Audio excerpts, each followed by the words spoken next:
Bismillah Rahman Rahim. Students, Assalamu alaikum. I welcome you all to lecture number 28 of Project Management Software Applications. The course code for this subject is PRM705. Students, let's discuss what was included in our last lecture. We will have a recap of that, and after that we will start today's lecture. So, our last lecture included following topics. The first topic was another way of changing relationships. Initially, we saw how to add relationship to the activities. So first of all, we just added it in a default manner. Then we studied how to change the relationship, how to assign new relationship, how to assign new activity as a predecessor on the predecessor tab at details view, and then removing any relationship, adding lag. We performed this action, and then after that, in our previous lecture, we studied how to change the relationship. What is another way of changing that relationship? And that another way of changing a relationship was to bring your cursor on the relationship line. You will be shown the up arrow. On the up arrow, you will double click, and you will be shown with a dialog box. On the dialog box, there will be option to change the relationship from finish to finish, to start to start, to start to finish, or whatever the case is, and then adding lag over there. So you can add lag at that time also. So whatever lag is and whatever the relationship you want to update, you will do that and press OK. Students, after that we studied how to change the height of the row of your table. आपका जो table है उसकी height कैसे change करेंगे, and for that what we did was we just went to the view, and there was an option of font, table and rows. We clicked that, and we were shown with a dialog box. On that dialog box there was a check box. We unchecked it, and we entered in fact the height of the row which was required. So after changing the row height, we discussed about changing the background color. We changed the background color of the whole screen, and we discussed that this color is just for viewing. It is not for printing purposes. So when you will print, this color won't be shown as a background of your printed page. After that, progress spotlight. We discussed a unique feature which was different from other products, and a feature which made this product even more valuable. That was progress spotlight. And the worth of progress spotlight was that you can track the activities falling in the specific interval, and this will help you in tracking and progress updation of your complete plan. After that, we studied the curtains.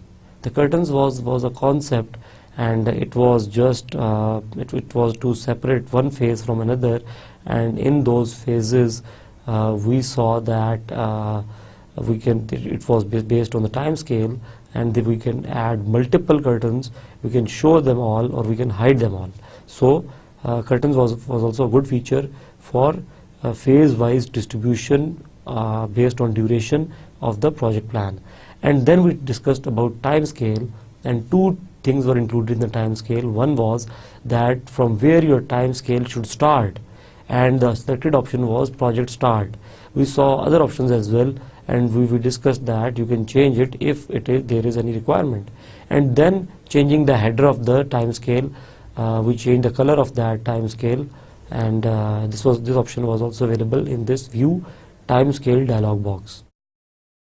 Students, once done with this thing, now let's discuss what is included in today's lecture. In our today's lecture, we will try to cover all these topics. If something is left from today's lecture, it will obviously be discussed and covered in the next lecture. So today we have got these topics. The first topic which we have got is printing.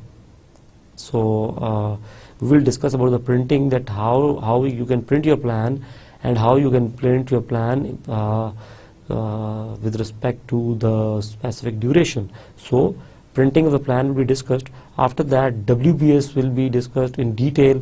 We will discuss that how WBS in Primavera is different from that in Microsoft Project. We will discuss creation of WBS dictionary. This will be a very detailed discussed topic today, and then associating activities to WBS, what is need of it, why we do it, why it is important, or what are other ways of doing it. So we will discuss all these things, and then we will come to user defined fields. We will discuss user defined fields, and in user defined fields we will discuss that how if you need to enter, if you need to view a field or a column which is not already, which do not already exist in the Primavera, and you want to add it, how you can add it, what are different types available, how to add a number column, how to add a text column, and how to add an indicator column. So all these things will be discussed in today's lecture, and then if we are left with the time, we will try to discuss the organizational breakdown structure, that what is organizational breakdown structure, how it is made in the Primavera, how you can enter resources on the OBS, and then activity codes. This is also a very comprehensive topic, that what are activity codes, what is special in this topic, why we have in fact included this topic over here, what is the purpose of it. We will be discussing all these topics today. So after going through this outline, we should start our lecture for today. Students, remember one thing, that when working on your project, you should identify risks. Okay, when you are in risk identification process, try to write down every risk you can assume, anything and everything which can occur. Write it down. Even if it is a knife cut, write it down. Whatever it is, whatever risk can occur, jot down all the risks of your project, and then look for the probability, that what is the probability of this thing. Okay, and then probability, and then check the impact, that what is impact of this risk, how probably that this risk can happen, and what if this risk happens, what will be the impact. Suppose you can say that you can check probability from 1 till 5. You can say that 1 means very less probability, then 2 means even more, 3 means more than 2, and so on so forth. And in case of impact, you can say that you can also have a scale from 1 to 5, that 1 means very low impact and 5 means very significant impact. So multiply these both things, and the result which you will have will basically tell you that what is the level of risk. What is the level of risk? So just telling you that when working on the project, accept the risk identification process very open-heartedly, invest time on it, and trust me that this time won't be wasted in your project. With all these words, let's start today's lecture, that what is included in today's lecture. Today we have got the first topic as printing. So students, जब आप काम कर रहे होंगे अपने project plan पे, तो आपके प्लान में आपको प्रिंटिंग की ज़रूरत पड़ेगी. ठीक है, सो प्रिंटिंग के लिए बिल्कुल कॉमन जिस तरह से हम करते हैं, फाइल में जाके प्रिंट का ऑप्शन है. अगर आपके पास प्रिंटर इंस्टॉल्ड है तो आपको मसला नहीं आएगा. आपके पास ये वाला डायलॉग बॉक्स शो हो जाएगा. आपके पास ये डायलॉग बॉक्स आ जाएगा. स्टूडेंट्स, एक बात आपके जहन में होगी कि जो हमारा जो स्क्रीन होती है, जो नॉर्मली इस तरह से आपकी स्क्रीन होती है, यहाँ पे आपके डिफरेंट कॉलम्स, यहाँ से आपका सेपरेटर होता है, यहाँ पे आपके डिफरेंट कॉलम्स आ रहे होते हैं regarding your activities, and then यहाँ से आपका टाइम स्केल. ना आपने यहाँ पे नीचे आपके पास, अगर आप गौर से देखें तो इस जगह पे स्क्रॉल बार आ रही होती है.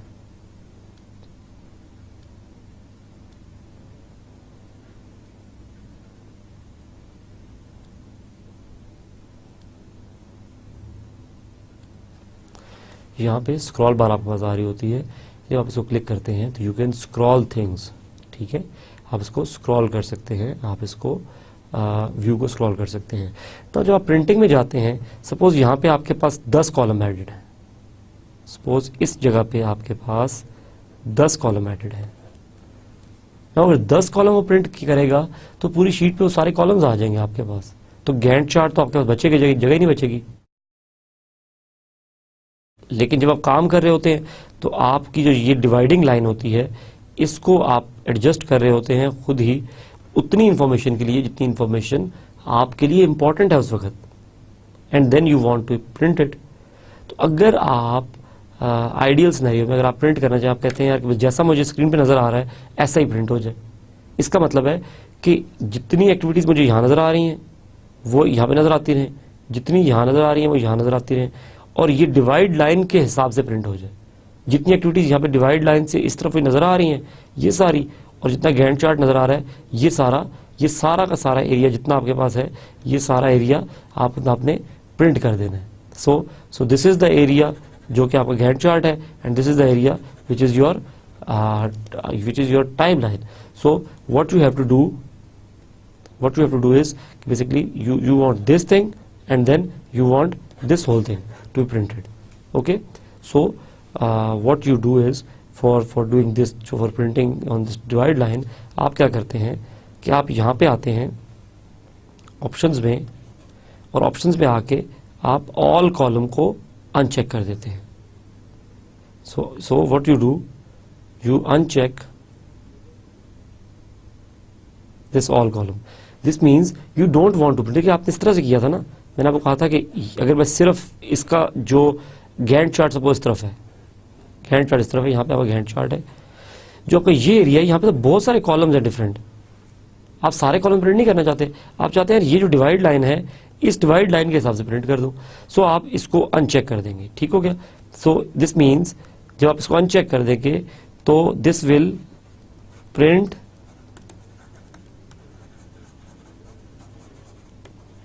According to timeline. अब टाइमलाइन के हिसाब से आप इसको प्रिंट कर लेते हैं। सो जैसे ही आप जब आप इसको अनचेक कर देंगे, जिस तरह स्क्रीन पे आपके पास होगा चीज उस तरह से प्रिंट होकर नजर आना शुरू हो जाएगी। नाउ सेकंड थिंग इज कि प्रिंट करना कितना है, कितना प्लान प्रिंट करना है। प्रोजेक्ट स्टार्ट हो रहा है सपोज करें 1 जून 2015 से, and it is going till 12 दिसंबर 2017 तक। नाउ इतना बड़ा ड्यूरेशन प्रिंट करना चाहते हैं कि आपके नहीं करना चाहते, कितना प्लान प्रिंट करना है। आप कहते हैं यार फॉर टाइम बीइंग मैं जो प्रिंटिंग चाहता हूं वो चाहता हूं 1 जून से लेकर 2015 से लेकर और ये चला जाए 1 जून 16 तक, 1 जून 16 तक ये प्रिंट हो जाए। सो आप क्या करते हैं कि आप यहाँ पे टाइम स्केल स्टार्ट और यहाँ पे स्टार्ट इंटरवल और एंड इंटरवल आप सेलेक्ट कर लेते हैं। ये देखिए टाइम स्केल स्टार्ट कहाँ से प्रिंटिंग स्टार्ट करनी और टाइम स्केल फिनिश कहाँ पे फिनिश करनी। जब आप ये सेलेक्ट कर लेते हैं, यहाँ पे ये देखिए ये 2 ऑप्शन आपको यहाँ पे टिक पे शो भी किए हुए हैं, ये सिलेक्ट करके आप और फिर कितना प्रिंट करना है, नज़र कितना आना चाहिए, ऑल कॉलम नज़र आने चाहिए या डिवाइड लाइन से नज़र आना चाहिए, ठीक हो गया। आप ये चीज़ सेलेक्ट करते हैं and then you click apply and you click okay. Apply press करके आप ओके प्रेस कर देते हैं तो स्टूडेंट्स क्या होता है कि आपका जो प्रिंट आएगा वो प्रिंट इस ड्यूरेशन के अंदर और इस तरह का प्रिंट आएगा। सो this is how you can modify printing. You can play with other options as well. Software में बहुत सारे ऑप्शंस मौजूद होते हैं। हम हर डायलॉग बॉक्स पे कुछ चीज़ें डिस्कस कर रहे हैं, कुछ छोड़ रहे हैं, बट कोशिश जो हमारी है वो ये है कि वो तमाम चीज़ें जो कि प्लान करने के लिए आपको पता होना ज़रूरी हैं, वो तमाम चीज़ें हम लोग डिस्कस कर दें और उसके बाद फिर आप जो है you can further explore the options whenever you get the time. Okay, so students यहाँ पे बड़ी इंटरेस्टिंग डिस्कशन होनी है अबाउट WBS। आप लोगों को याद है कि हम WBS कैसे बनाते थे? हमने WBS का एक तरीका देखा था। वो तो एक तरीका क्या था? दैट वाज कि सबसे ऊपर इस तरह की डायग्राम देखी थी हमने। प्रोजेक्ट आएगा, देन प्रोजेक्ट के नीचे कंट्रोल अकाउंट्स आएंगे, control accounts, and then control accounts के नीचे वर्क पैकेजेस आ जाएंगे। Students, by books the WBS is till work packages. Work packages पे आके वर्क ब्रेकडाउन स्ट्रक्चर खत्म हो जाता है। ठीक हो गया? And then you list down activities somewhere, एंड देन उन एक्टिविटीज को आप बताते हैं यार कि कौन सी एक्टिविटी किससे बिलोंग करती है। ठीक हो गया? सो बाय बुक्स इस तरह से होता है, जिस तरह से आप कहते हैं कि सपोज कीजिए कंस्ट्रक्शन ऑफ हाउस, अब ये आपका आ गया प्रोजेक्ट। ठीक हो गया? अब कंट्रोल अकाउंट्स क्या आ जाएंगे इसका पहला कंट्रोल अकाउंट आ जाएगा आपका डिजाइनिंग, दूसरा आ जाएगा आपका स्ट्रक्चर, एंड तीसरा आपका क्या आ जाएगा? Finishing.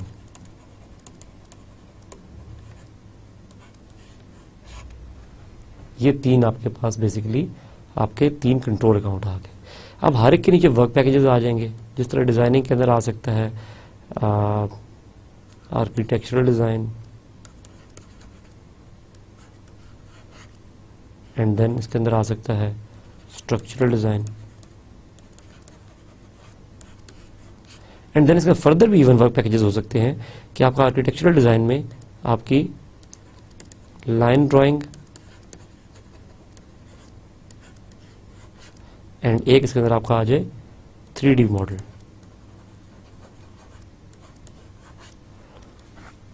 Now this is how आपका ये आपका नंबर आ गया 1, this is number 1, this is 1.1, 1.2, 1.3 and 1.1.1, 1.1.2 and this is 1.1.1.1 and 1.1.1.2। इस तरह से आपका WBS क्रिएट होता चला जाता है। इसके साथ साथ क्या होता है कि एक जगह पे एक्टिविटी लिस्ट बनती है,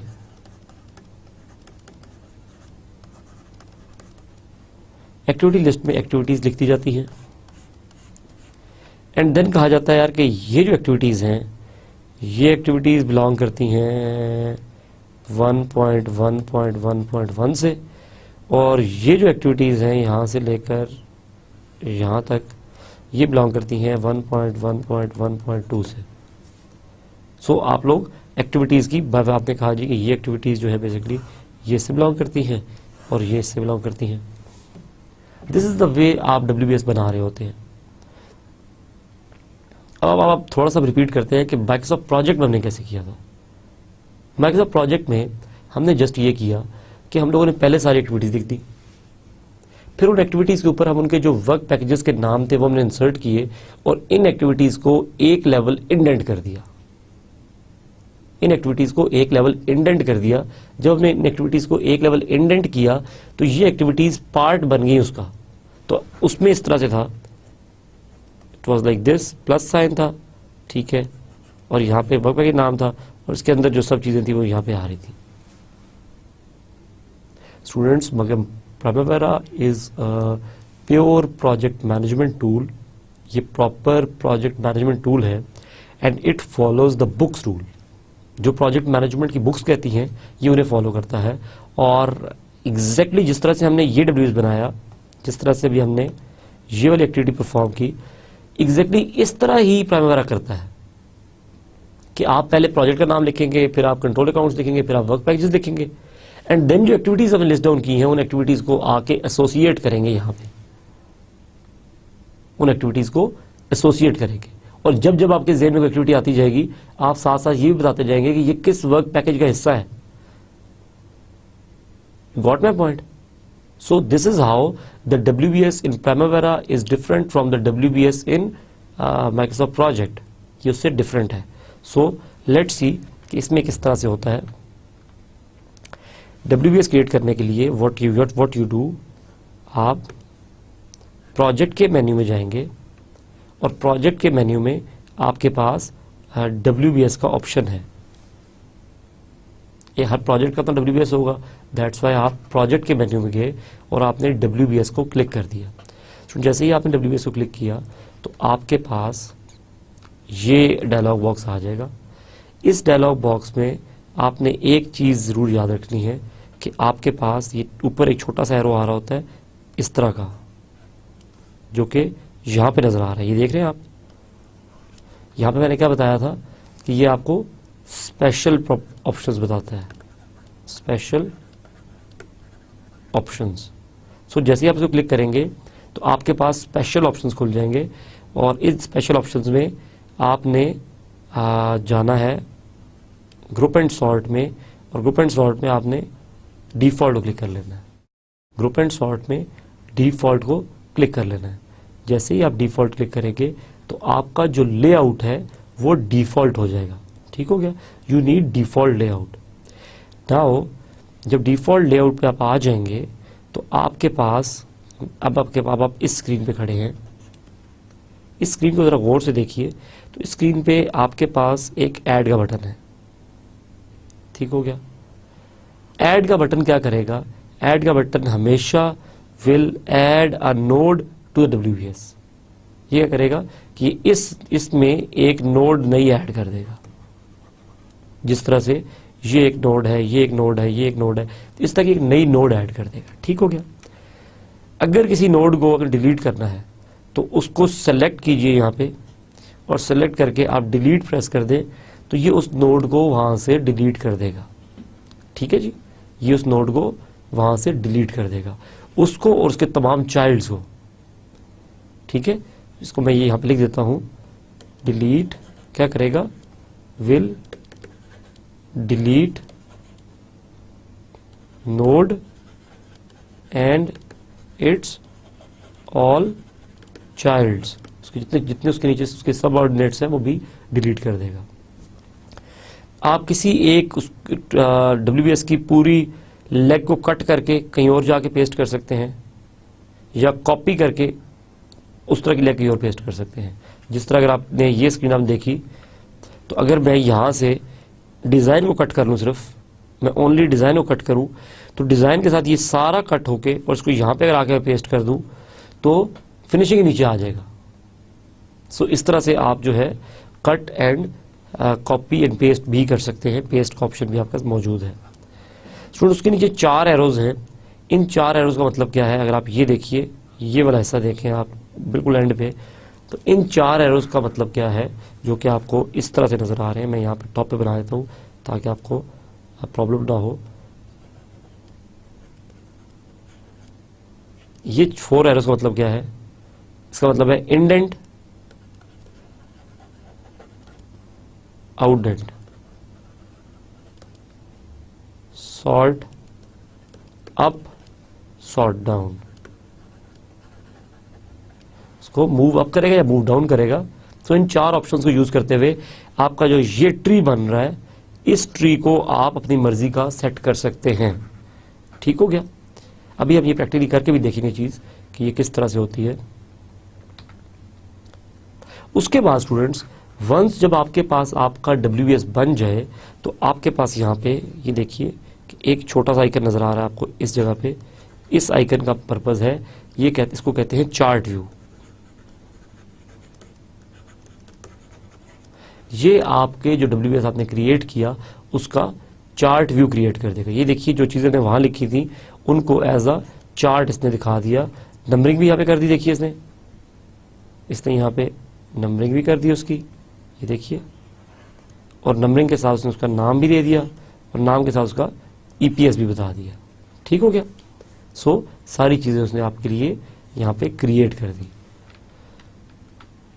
इसके बाद जब आपका WBS बन जाएगा, WBS बनने के बाद जो एक्टिविटी है वो ये है कि आप उस WBS में एक्टिविटीज ऐड करें। ठीक है, जब डिजाइन का वर्क पैकेज बन गया, अब डिजाइन में कौन कौन सी एक्टिविटीज होनी है वो आप यहां पे बताएंगे आगे। ठीक है, सो हर एक आप सारी एक्टिविटीज को किसी न किसी WBS को असाइन कर लेंगे। ये देखिए जिस तरह से मैंने, अब आपने सपोज पहली इस एक्टिविटी को किसी को असाइन करना है, सेलेक्ट द एक्टिविटी, सबसे पहले एक्टिविटी सेलेक्ट कर लें। बॉटम लेआउट में आपके पास देखिए जनरल का टैब आ रहा है पूरा। जब जनरल के टैब में आते हैं तो आपको यहां पे क्लियरली WBS नजर आ रहा है, वर्क ब्रेकडाउन स्ट्रक्चर। आपको वर्क ब्रेकडाउन स्ट्रक्चर नजर आ रहा है। इस वर्क ब्रेकडाउन स्ट्रक्चर जब आप क्लिक करते हैं तो आपके पास ये देखिए 3 बटन है, जो मैंने आपको हमेशा दिखाया है कि इस तरह से जो तीन डॉट्स वाला बटन है, इसका मतलब होता है ब्राउज। जैसे आप ब्राउज करेंगे तो आपके पास ब्राउज करते साथ ये खुल जाएगा। ये डायलॉग बॉक्स क्या है, इसमें जो WBS बनाया हुआ है आपने वो आपको नजर आ रहा है। अब आप कहते हैं यार कि मेरी जो ये एक्टिविटी है, एक्टिविटी जो मैंने सिलेक्ट की हुई है ऑलरेडी, ये एक्टिविटी किस WBS बिलोंग करती है? कहते हैं यार ये इस वाले WBS से बिलोंग करती है, ये इस WBS से बिलोंग करती है। सो आपने वहां से इसको क्लिक किया और यहां से इसको सिलेक्ट कर लिया। जैसे ही आपने इसको सिलेक्ट किया, सिलेक्ट करते साथ क्या हुआ कि आपके पास सिलेक्ट किया, सिलेक्ट करते साथ आपके पास यहाँ पे वो WBS शो होना शुरू हो जाएगा। सो आपने एक्टिविटी को एसोसिएट कर दिया विद द WBS। सो इसको मैं यहाँ पे लिख देता हूं कि आप क्या करते हैं, एसोसिएट एक्टिविटी टू WBS। आप एक्टिविटी को एसोसिएट करते हैं WBS के साथ, जो चीज़ हमने पीछे करके देखी। यही काम अगर आपने थोड़ा आसान तरीके से करना है, एक और तरीका उसका ये है कि आप WBS का नाम का कॉलम ऐड करें। ठीक हो गया, एक कॉलम ऐड करें WBS का और वहां से WBS सेलेक्ट करते जाएं।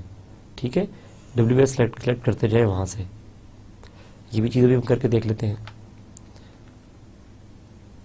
now जब ये WBS हो गया, अब लेकिन आपकी एक्टिविटीज, आपको याद होगा कि वहां पे तो हमें इस तरह नजर आ रही थी MS प्रोजेक्ट में, इस तरह, फिर ये इसकी फर्दर एक्टिविटीज, फिर ये WBS इस तरह, फिर इसकी एक्टिविटीज, फिर ये इस तरह, फिर इसकी एक्टिविटीज, फिर ये इस तरह, फिर एक्टिविटीज। सो ये चीज़ हमें नजर आ रही थी वहां पे, यहां तो भी इस तरह नजर नहीं आ रही।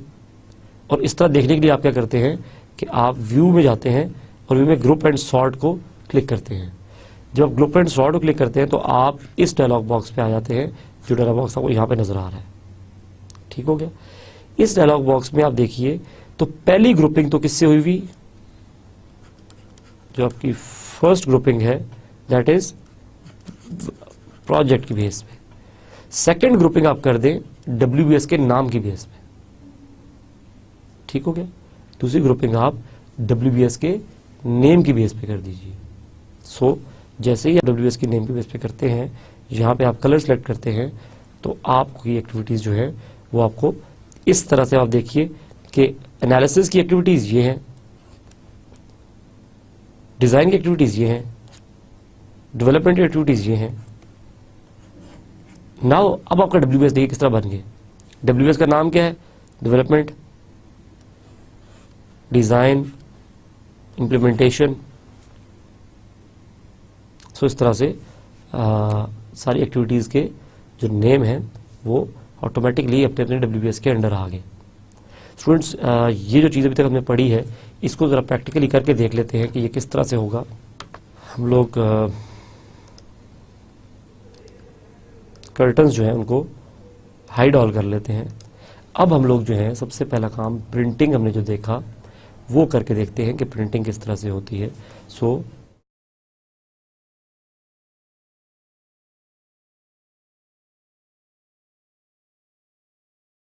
फाइल में आपके पास पेज सेटअप का ऑप्शन है। ठीक है, जैसे ही आप पेज सेटअप में आते हैं तो पेज सेटअप में आपके पास ऑप्शंस में 2 चीजें दी गई हैं। एक तो कहां से कहां तक प्रिंट करना।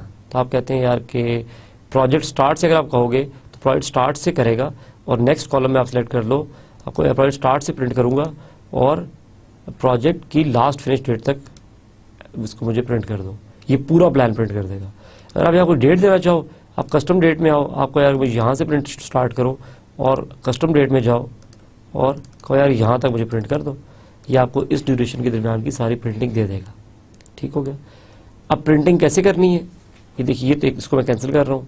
अब कहते हैं यार कि मुझे ना मेरे सारे कॉलम्स तो ये हैं, लेकिन यहाँ पे मेरा गैंट चार्ट जो है वो पूरा नहीं आ रहा, सो मैं इसको थोड़ा सा, मुझे ना यहाँ तक प्रिंट दिखा दो, इससे बाकी कॉलम मुझे नज़र ना आए, बस मुझे ये चीज़ नज़र आए और ये मेरा सही प्लान है और मैं इसको प्रिंट करना चाहता हूँ ना। आप इस डिवाइड लाइन के हिसाब से प्रिंट करना चाहते हैं तो आप क्या करते हैं, फाइल, पेज सेटअप, ऑप्शंस, और यहाँ पे ऑल कॉलम को अनचेक कर देते हैं ताकि तमाम के तमाम कॉलम प्रिंट ना हो, बल्कि सिर्फ और सिर्फ वो कॉलम प्रिंट हो जो कि डिवाइड लाइन से उस तरफ है। ठीक हो गया।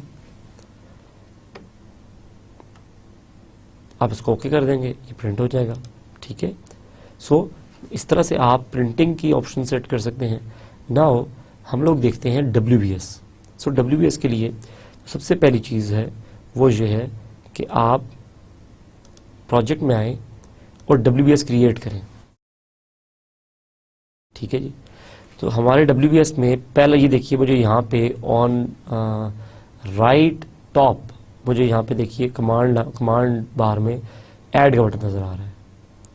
प्रीवियस वर्जन्स में ये ऐड का बटन थोड़ा वाइड था और ये अब लिखा होता था ऐड, अभी इन्होंने जस्ट इसको इन अ मॉडर्न वे जस्ट छोटा सा प्लस बना दिया है। आप इसमें आप क्लिक करते हैं तो देखिए एक नोड आपके पास ऐड हो गया। सो इस नोड को आप क्या कहते हैं, इस नोड का नाम हम रख लेते हैं सबसे पहला इनिशिएशन। हम कहते हैं हमारा एक WBS का जो वो वर्क पैकेज होगा वो इनिशिएशन होगा। एंड देन हम कहते हैं कि इनिशिएशन के अंदर एक और पैकेज जो हमारा होगा वो होगा, सपोज कीजिए डिज़ाइन, जिसमें हम सॉफ्टवेयर डिज़ाइन करेंगे। लेकिन अब ये देखिए गड़बड़ नज़र आ रही है आपको यहाँ पे कि आपका सैम्पल प्रोजेक्ट के अंदर इनिशिएशन है और डिज़ाइन भी है, लेकिन डिज़ाइन जो है वो आपको प्रॉपरली नज़र नहीं आ रहा, वो उसके अंडर इनिशिएशन का पार्ट नज़र आ रहा है, जबकि ये डिज़ाइन इनिशिएशन का पार्ट नहीं है, ये उस प्रोजेक्ट का पार्ट है। सो मैं इसको इस लेवल पे लाना चाहता हूँ, तो मैं क्या करूँगा, ये देखिए मेरे पास एरो आ रहा है मूव लेफ्ट, मैं इसको एक लेवल आउटडेंट कर देता हूँ। ये देखिए अब 1.1 और 1.2 इनिशिएशन हुई, फिर डिज़ाइनिंग हुई, डिज़ाइनिंग के बाद डेवलपमेंट होनी चाहिए। सो मैं एक और ऐड करता हूँ, देखिए, और इसका नाम लिख देता हूँ डेवलपमेंट। ठीक हो गया। एंड डेवलपमेंट के बाद ये देखिए अब डेवलपमेंट भी इस जगह पे नहीं है, डिज़ाइन का पार्ट तो नहीं है, प्रोजेक्ट का पार्ट है, इसको भी मैं एक लेवल बाहर मूव कर लेता हूँ। ठीक हो गया। अब मैं एक और नोड ऐड कर लेता हूँ, और वो नोड क्या है, वो नोड है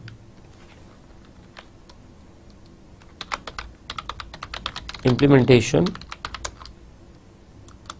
एंड क्लोजर, प्रोजेक्ट का जो क्लोज आउट है। ठीक हो गया। ये मैंने तमाम के तमाम जो नोड्स हैं वो यहाँ पे इंसर्ट कर लिए, और इसका जो लेआउट है वो मैं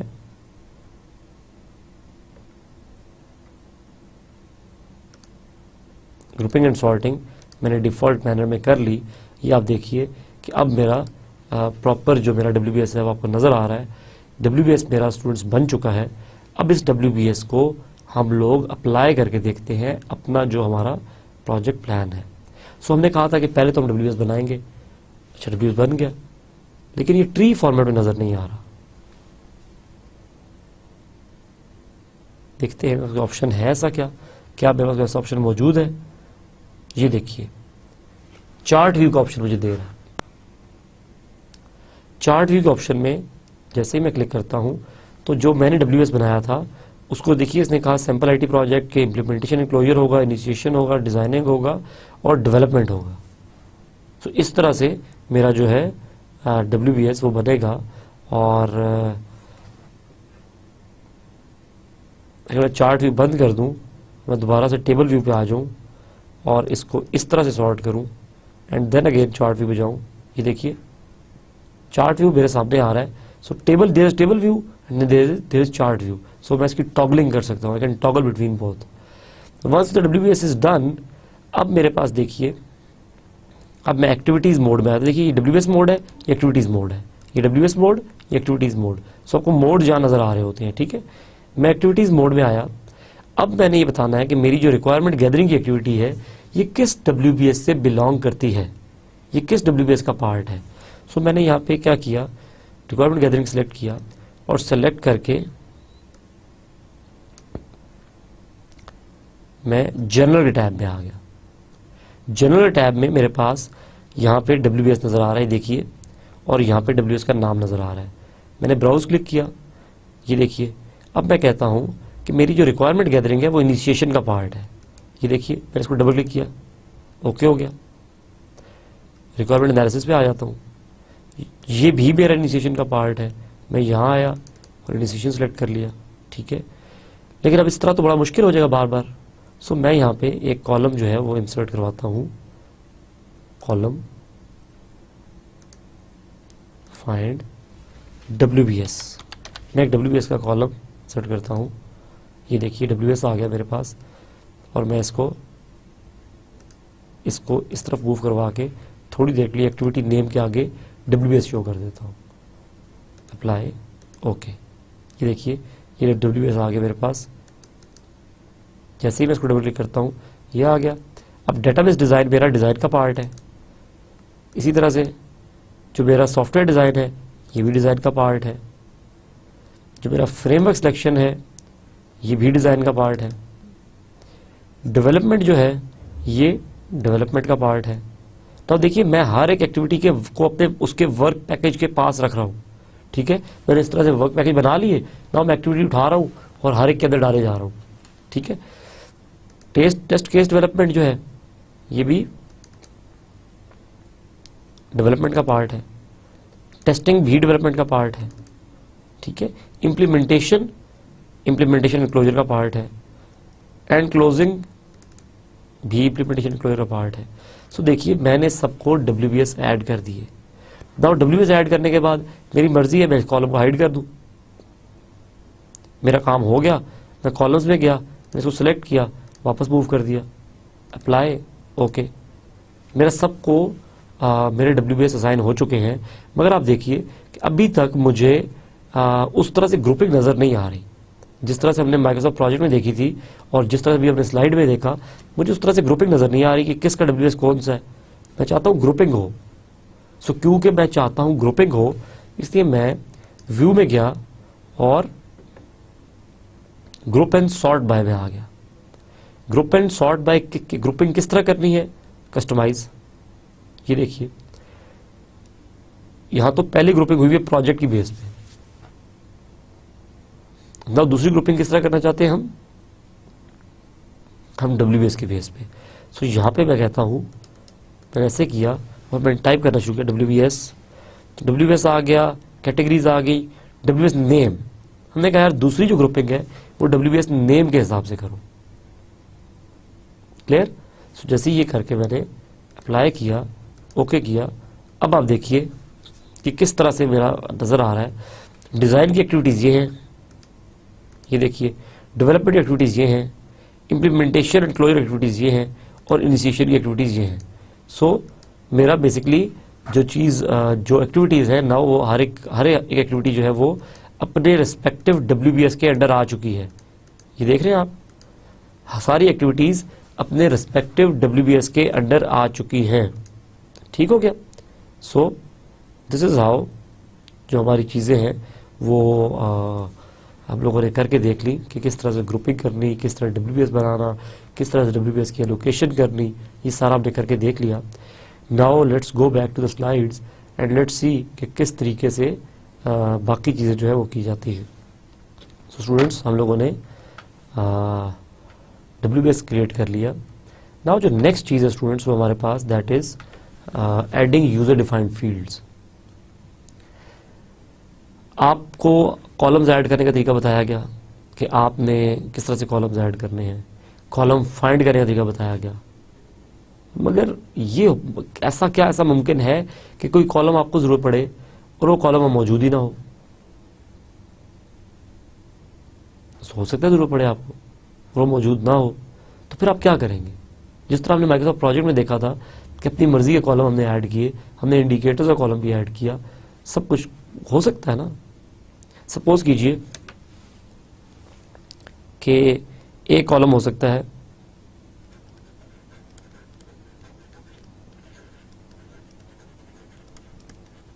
वर्क क्वांटिटी का। आप कहते हैं वर्क क्वांटिटी में आपकी मर्जी का कॉलम है, आपका कोई फार्मूला है, आप वो इसमें मौजूद नहीं है।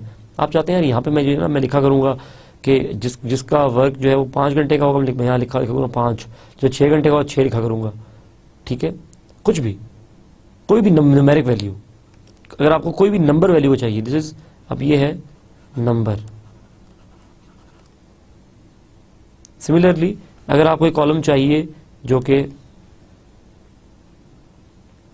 जिसमें सपोज कीजिए मैनेजर का नाम आता हो, उस एक्टिविटी का जो मैनेजर है उसका नाम आता हो, और वो किस टाइप का होगा? टेक्स्ट होगा ना। देखिए नंबर टाइप क्या होता है? जिसमें 1 2 3 4 इस तरह डाटा आता हो। टेक्स्ट टाइप क्या होता है? जिसमें अल्फा न्यूमेरिक वैल्यूज आती हो, ABC या 1 2 3 कुछ भी आ सकता हो, अल्फा न्यूमेरिक वैल्यूज आती हो, उसको आप टेक्स्ट कह देते हैं। या हो सकता है आपको इंडिकेटर्स कॉलम जरूर पड़े,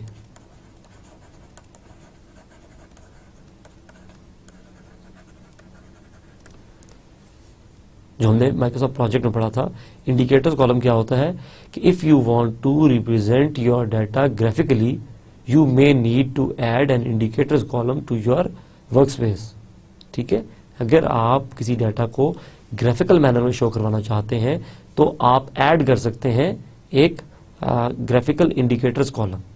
ठीक है, ओके। ये तीनों तरह के हम कहते हैं यार कॉलम हमारे पास तो मौजूद नहीं है प्राइमरी में, तो हमें तो ऐड करने पड़ेंगे। तुम कैसे ऐड करेंगे? How we can do it? So what you do, you will go to enterprise. आप एंटरप्राइज में जाएंगे और एंटरप्राइज में यूजर डिफाइंड फील्ड्स का आपके पास ऑप्शन है। एंटरप्राइज में यूजर डिफाइंड फील्ड्स का आपके पास एक ऑप्शन है। आप जैसे ही सिलेक्ट करेंगे स्टूडेंट्स, आप इस डायलॉग बॉक्स पे आ जाएंगे। ये डायलॉग बॉक्स आपको नजर आ जाएगा।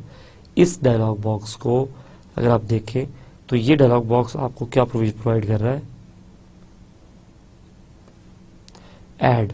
या वो कहता है कि आप अपनी मर्जी से अपनी एक्टिविटी जो आप कॉलम करना चाहते हैं, वो फील्ड बनाना चाहते हैं, वो फील्ड ऐड कर लें। हम दो स्टेप्स में चलेंगे।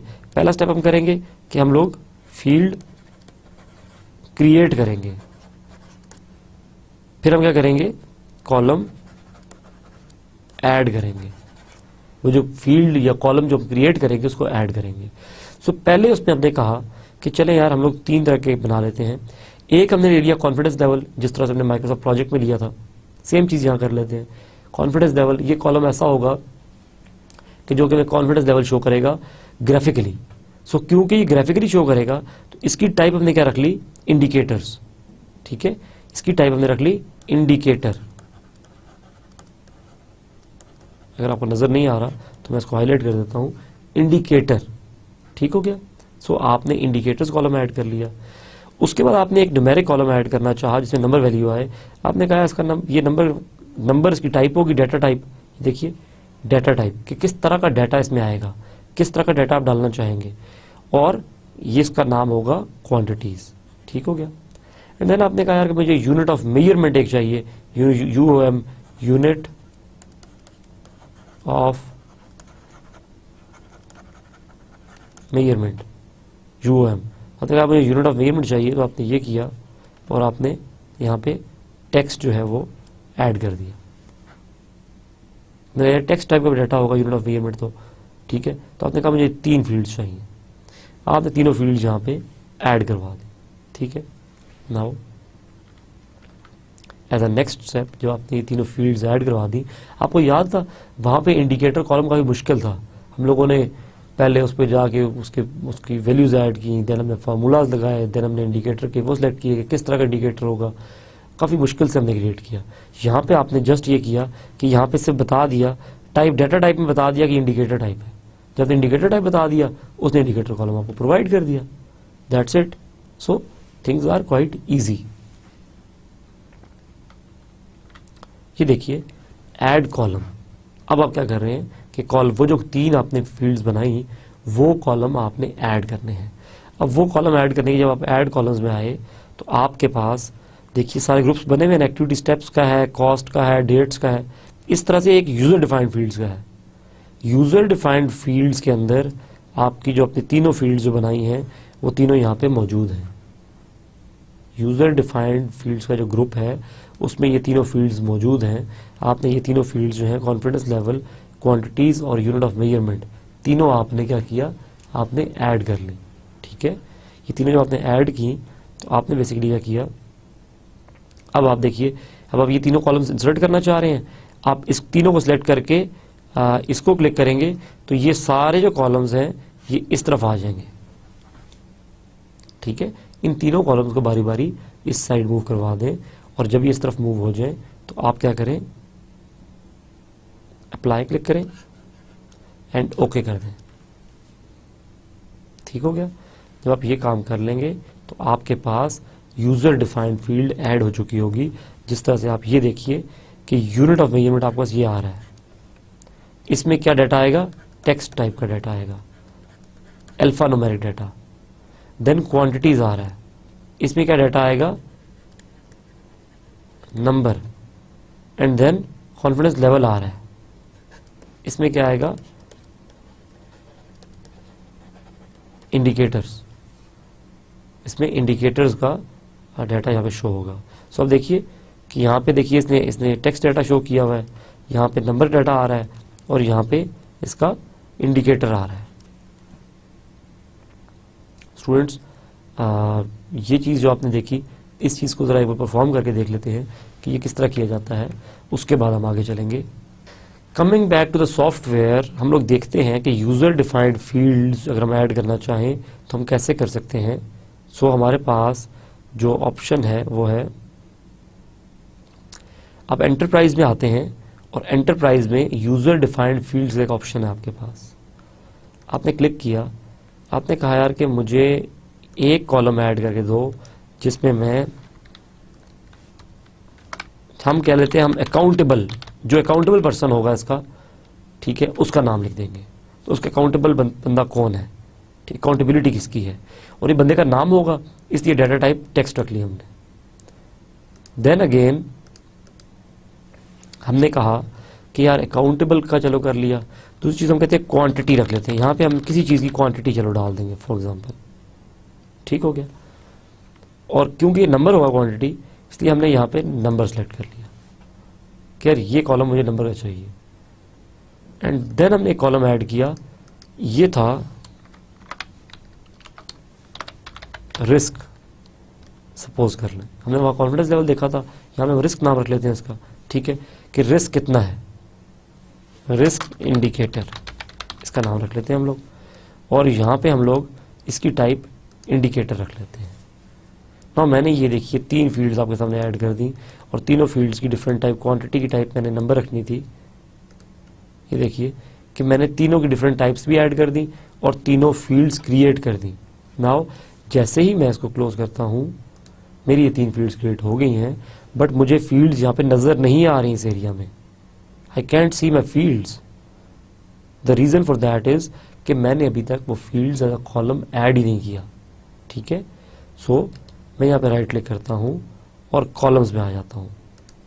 जैसे ही मैंने कॉलम क्लिक किया तो देखिए मेरे पास एक्टिविटी स्टेप्स यहाँ आ रहे हैं, कोड्स यहाँ आ रहा है, कॉस्ट डेट यहाँ आ रही है, ठीक है। यूज़र डिफाइंड फील्ड्स यहाँ एंड पे आ रही हैं। ये देखिए ये तीनों मेरी जो यूज़र डिफाइंड फील्ड्स हैं वो यहाँ नज़र आ रही हैं। मैं स्टूडेंट्स अकाउंटेबल भी चाहता हूँ नज़र आए, ओके, क्वांटिटी भी चाहता हूँ, ओके, एंड रिस्क इंडिकेटर भी चाहता हूँ, ओके। और मैं इन तीनों तरतीब ऐसे चाहता हूँ कि मेरी एक्टिविटी नेम के बाद मुझे ये तीनों चीज़ें नज़र आएँ। सो देखिए अकाउंटेबल यहाँ मूव कर दिया मैंने, रिस्क इंडिकेटर भी यहाँ मूव कर दिया और क्वांटिटी भी यहाँ मूव कर दी, ठीक हो गया। सो मैंने तीनों कॉलम्स जो हैं वो एक्टिविटी नेम के बाद इंसर्ट कर दिए, अप्लाई किया और ओके कर दिया। स्टूडेंट्स ये देखिए मेरे पास सारा आ रहा है डाटा। अकाउंटेबल के अंदर मैं चाहूँ अगर तो मैं यहाँ पे नाम लिख सकता हूँ, फॉर एग्जांपल कासिम, ठीक हो गया। सॉरी, आई थिंक मेरे से फील्ड्स की जो टाइप है वो चेंज हुई है। हम दोबारा ये चीज़ें हमने केयर करनी है। ये देखिए, ये इसको हम दोबारा से ये आप हम शो कर रहे हैं आपको इसलिए कि ये आप इस चीज़ को देख लें, गलती भी हो सकती है। देखिए अकाउंटेबल मेरे से इंडिकेटर हो गया, मैंने कहा नहीं यार ये तो इंडिकेटर नहीं है, ये तो टेक्स्ट टाइप है, और रिस्क इंडिकेटर था वो ये इंडिकेटर था। ओके, अब देखिए, अब मैं जब इसको क्लोज कर रहा हूँ ये करके, सो स्टूडेंट्स जब हमने ये कॉलम ऐड कर दिए रिस्क इंडिकेटर के, तो आप देखिए कि जो क्वांटिटी है उसमें मैं लिख सकता हूँ 56 because it's a number field. Okay, इसी तरह से जो मेरा रिस्क इंडिकेटर है वहाँ पे मैं कोई भी इंडिकेटर सेलेक्ट कर सकता हूँ, ठीक है, जो इंडिकेटर मैं चाहूँ मैं सेलेक्ट कर सकता हूँ। इसी तरह जो मेरा अकाउंटेबल का नाम है यहाँ पे मैं नाम लिख सकता हूँ, सपोज कीजिए कासिम, ठीक है, ये बंदा अकाउंटेबल है इसका। सो इस तरह से जो यूज़र डिफाइंड फील्ड्स हैं आप इनको ऐड कर सकते हैं और ये आपको हेल्प आउट करेंगी during your project planning. Students let's go back to the slides. So next thing जो हमने डिस्कस करनी है that is creating organizational breakdown structure. अगर आप लोगों को याद हो तो ऑर्गेनाइजेशनल ब्रेकडाउन स्ट्रक्चर किस तरह से था कि it was a tree like structure, इस तरह से, एंड देन इस तरह से बनता चला जाता था एक ऑर्गेनाइजेशनल ब्रेकडाउन स्ट्रक्चर। सो ऑर्गेनाइजेशनल ब्रेकडाउन स्ट्रक्चर आप किस तरह से बना सकते हैं, देखिए कि आप एंटरप्राइज में जाएंगे, एंटरप्राइज में आपके पास ऑप्शन है ओबीएस का। आपने एंटरप्राइज में ऑर्गेनाइजेशनल ब्रेकडाउन स्ट्रक्चर को सेलेक्ट किया और सेलेक्ट करके जैसे ही आपने इसको सेलेक्ट किया तो आपके पास ये वाला डायलॉग बॉक्स जो है ये शो हो गया, जो स्क्रीन पे आपको नज़र आ रहा है। ये डायलॉग बॉक्स के फीचर्स बड़े सेम हैं। ये देखिए ऐड का बटन आपके पास मौजूद है, अगर आप कोई नोड ऐड करना चाहें डब्ल्यूबीएस की तरह तो यहाँ पे कर सकते हैं, ठीक है। अगर आप डिलीट या मर्ज करना चाहें तो आप कर सकते हैं, कट या कॉपी करना चाहें जिस तरह से मैंने बात की, या पेस्ट करना चाहें कर सकते हैं। अगर आप यहाँ से कट कर लेंगे तो ये पूरा पीस कट होके अगर आप उसको यहाँ पेस्ट कर देंगे तो यहाँ आ जाएगा। सो आप जो है कट कॉपी पेस्ट के जो फीचर्स हैं वो भी परफॉर्म कर सकते हैं। फिर आपके पास ये देखिए कि इंडेंटेशन के लिए एरोज हैं कि आप चीज़ों को इंडेंट कर सकते हैं, ठीक है, जिस तरह से डब्ल्यूबीएस में था। सो इसी तरह से एक आपके पास स्पेशल प्रॉपर्टीज़ का इस तरह से एरो आ रहा है टॉप लेफ्ट कॉर्नर पे। अगर आप इसे क्लिक करेंगे और फिल्टर बाय तो आपको करंट ईपीएस या प्रोजेक्ट सिलेक्टेड होना चाहिए। सो जो आप ये ऑप्शन सेलेक्ट कर लेंगे उसके बाद आप अपना ओबीएस क्रिएट करना शुरू करें। You can create your OBS. So students you have to create this OBS. हम लोग अभी करके देखेंगे कि हम लोगों को ये ऑर्गेनाइजेशनल ब्रेकडाउन स्ट्रक्चर चाहिए और हमने देखिए इसको किस तरह से फॉर्मुलेट किया। हमने कहा कि हमारा सबसे ऊपर जो है टॉप पे we have got team lead, हमारे पास सबसे ऊपर प्रोजेक्ट मैनेजर है, एंड देन उसके नीचे एक टीम लीड इम्प्लीमेंटेशन है और एक team lead development and testing है। इन दोनों टीम लीड्स के अंडर दो हमारे सब इंजीनियर्स हैं और क्यूए डेवलपमेंट के लोग हैं। हमने ये एक ओबीएस फर्जी ओबीएस बना लिया और इस ओबीएस को हम अप्लाई कर देंगे अपने प्रोजेक्ट पे। लेट्स सी, इस काम को जरा करके देखते हैं कि ये किस तरीके से होगा। ये देखिए, सबसे पहली चीज़ जो हम करेंगे एंटरप्राइज में ओबीएस में चले जाएंगे, ठीक हो गया। ओबीएस में हम ऐड करते हैं, ठीक है, हम कहते हैं कि पहला हमारा ओबीएस का वो है प्रोजेक्ट मैनेजर, ठीक हो गया। इसके अंडर फिर हम कहते हैं कि ऐड कर दो टीम लीड डेवलपमेंट और एक और ऐड कर देते हैं टीम लीड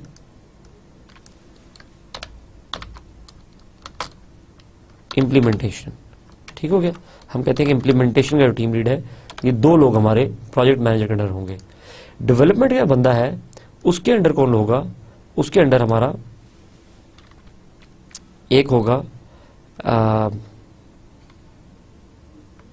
रिक्वायरमेंट इसके नीचे हम रख लेते हैं एक रिक्वायरमेंट्स इंजीनियर रख लेते हैं जो रिक्वायरमेंट गैदर करेगा, और एक हम इसके नीचे रख लेते हैं जो हमारा डेवलपमेंट करेंगे। ठीक है, इसी तरह इम्प्लीमेंटेशन के अंदर हम रख लेते हैं जो इम्प्लीमेंटेशन करेंगे, इम्प्लीमेंटेशन मैनेजर। ठीक हो गया, ये हमारे बन गया रिसोर्स। लेकिन आप देखिए कि प्रोजेक्ट मैनेजर के अंदर कौन है जी, टीम लीड डेवलपमेंट है। ओके, एक लेवल में इसको आगे मूव कर देता हूं। और टीम लीड डेवलपमेंट के अंदर कौन है, रिक्वायरमेंट्स इंजीनियर है। ओके, ये देखिए एक लेवल आगे मूव करूंगा जब मैं इसको, टीम लीड डेवलपमेंट के अंदर कौन है, रिक्वायरमेंट्स इंजीनियर है। ठीक हो गया। सो पहले मैं इन सबको एक लेवल आगे मूव करवा देता हूं, सो दैट कि मैंने क्या करना है, ये देखिए मैं इसको एक लेवल नीचे मूव करके एक लेवल आगे कि टीम लीड डेवलपमेंट के अंडर आ जाए, और डेवलपर भी टीम लीड डेवलपमेंट के अंडर आ गया। इसी तरह से टीम लीड इम्प्लीमेंटेशन के अंडर इम्प्लीमेंटेशन मैनेजर आ गया। सो अब मेरा ऑब्वियस जो फॉर्मुलेट हो गया है, ये देखिए कि सबसे ऊपर मेरे पास प्रोजेक्ट मैनेजर है। प्रोजेक्ट मैनेजर के अंडर दो टीम लीड्स हैं, इस टीम लीड के नीचे ये लोग हैं और इसके नीचे ये लोग हैं। सो मेरा OBS इज इन प्लेस। मैं इसको क्लोज करता हूं। ठीक है, मैं कहता हूं कि मेरा OBS जो है वो बन चुका है। सो स्टूडेंट्स, इस तरह से जो है आप OBS क्रिएट करते हैं। That's all for today's lecture. आज हमने यही चीज़ें डिस्कस करनी थी। थोड़ा सा रिव्यू कर लेते हैं कि हमने क्या क्या आज डिस्कस किया। स्टूडेंट्स, सबसे पहले हमने प्रिंटिंग को देखा कि किसी स्पेसिफिक इंटरवल के दरम्यान प्रिंटिंग करनी हो या डिवाइड लाइन के हिसाब से प्रिंटिंग करनी हो तो कैसे करनी है। उसके बाद हमने WBS की बात की और हमने कहा कि जो हमारा प्राइमावेरा है ये प्योर प्रोजेक्ट मैनेजमेंट एप्लीकेशन है और ये WBS को ट्रू स्पिरिट में इम्प्लीमेंट करता है। हमने एक जगह पे जाके WBS क्रिएट किया, ट्री लाइक स्ट्रक्चर, और फिर एक्टिविटीज को एसोसिएट किया उस WBS की डोड्स के साथ। स्टूडेंट्स, उसके बाद हमने कस्टम फील्ड्स देखी कि अगर न्यूमेरिक, टेक्स्ट या इंडिकेटर टाइप की कस्टम फील्ड्स ऐड करनी हो तो हम कैसे ऐड करेंगे। जब वो ऐड हो गई, उनको शो करवाने के लिए हमने कॉलम्स इंसर्ट किए और कस्टम फील्ड्स के ग्रुप में जाके हमने वो जो कॉलम्स थे उनको टूवर्ड राइट मूव किया तो वो हमें शो हो गए। स्टूडेंट्स, इसके बाद जो चीज़ थी हमारे पास next, that was organisational breakdown structure. हमने ऑर्गेनाइजेशनल ब्रेकडाउन स्ट्रक्चर क्रिएट करके देखा कि किस तरह से ऑर्गेनाइजेशनल ब्रेकडाउन स्ट्रक्चर क्रिएट होता है, और यहाँ पे हम आज के लेक्चर को ख़त्म करेंगे। नेक्स्ट लेक्चर में इंशाल्लाह इससे आगे चीज़ें स्टार्ट करेंगे। आई होप कि आप लोग अभी तक जो चीज़ें कर रहे हैं उनकी प्रैक्टिस भी साथ साथ कर रहे हैं और आपको ये चीज़ें क्लियर हो रही हैं। विद ऑल दीज वर्ड्स आप लोगों से इजाज़त चाहूँगा। बहुत शुक्रिया। अल्लाह हाफ़िज़।